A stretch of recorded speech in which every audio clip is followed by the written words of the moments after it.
أعوذ بالله من الشيطان الرجيم. بسم الله الرحمن الرحيم.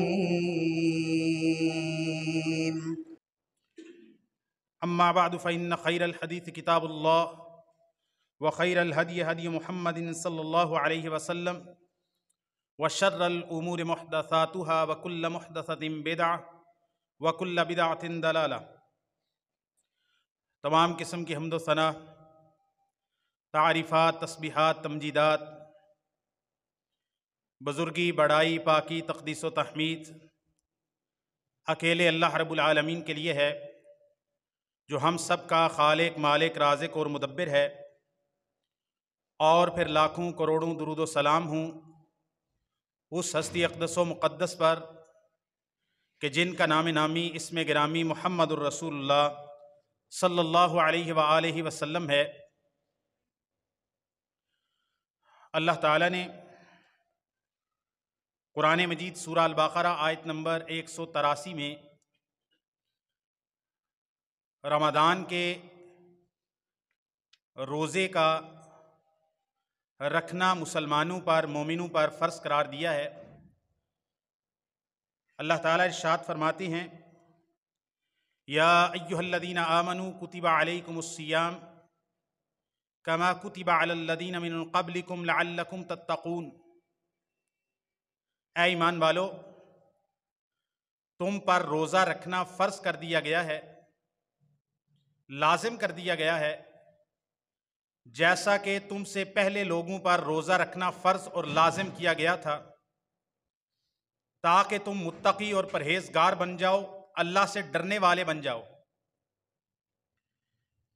ایام معدودات، گنتی کے کچھ دن ہیں۔ فمن کان منکم مریضا او علی سفر فعدۃ من ایام اخر، جو تم میں سے بیمار ہو رمضان کے اندر یا پھر حالت سفر میں ہو تو وہ روزہ نہ رکھے، اور آئندہ دنوں کے اندر جب وہ سفر سے واپس آ جاتا ہے اور رمضان گزر جاتا ہے، یا وہ مریض اپنی بیماری سے شفا یاب ہو جاتا ہے، تو اس نے ان چھوڑے ہوئے دنوں کی گنتی کو پورا کرنا ہے۔ اور آگے جا کے اللہ تعالیٰ آیت نمبر 184 کے اندر ارشاد فرماتے ہیں، شہر رمضان الذی انزل فیہ القرآن، رمضان کا مہینہ وہ مہینہ ہے جس میں قرآن مجید کو نازل کیا گیا، ھدی للناس، جو لوگوں کے لیے ہدایت ہے، وبینات من الہدی، اور ہدایت کی واضح چمکتی ہوئی روشن نشانیاں ہیں، والفرقان، اور حق و باطل کے درمیان تمیز کرنے والا ہے قرآن مجید۔ فمن شہد منکم الشہر فلیصم، جو تم میں سے رمضان کے اندر حاضر ہو، موجود ہو، اپنی زندگی کے اندر صحت و عافیت کی حالت کے اندر، اقامت کی حالت کے اندر رمضان کے مہینے کو پائے، فلیصم، اس پر لازم ہے کہ وہ رمضان کا روزہ رکھے۔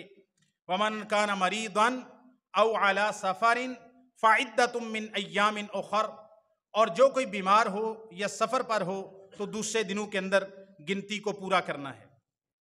رمضان کا روزہ رکھنا یہ اسلام کے بنیادی 5 ارکان میں سے ایک رکن ہے۔ سیدنا عبداللہ ابن عمر رضی اللہ تعالیٰ عنہما سے صحیح بخاری کے اندر، صحیح مسلم میں حدیث ہے، بنی الاسلام علی 5، شہادت اللہ الہ الا اللہ وان محمد رسول اللہ واقام الصلاۃ وایتاء الزکاۃ وصوم رمضان والحج من استطاع الیہ سبیلا۔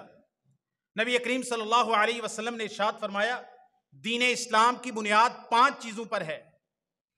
شہادتین کا اقرار کرنا، اس بات کی گواہی دینا کہ اللہ کے علاوہ کوئی معبود برحق نہیں، اور اس بات کی گواہی دینا کہ محمد صلی اللہ علیہ وسلم اللہ کے رسول ہیں۔ دوسرا رکن اسلام کا وَإِقَامِ الصَّلَاةِ، نماز کو قائم کرنا، نماز پڑھنا باقاعدگی کے ساتھ، نماز پنجگانہ۔ وَإِيتَاءِ الزَّكَاةِ، اسلام کا تیسرا رکن زکوٰۃ ادا کرنا صاحب نصاب اور صاحب مال کے لیے۔ اور چوتھا رکن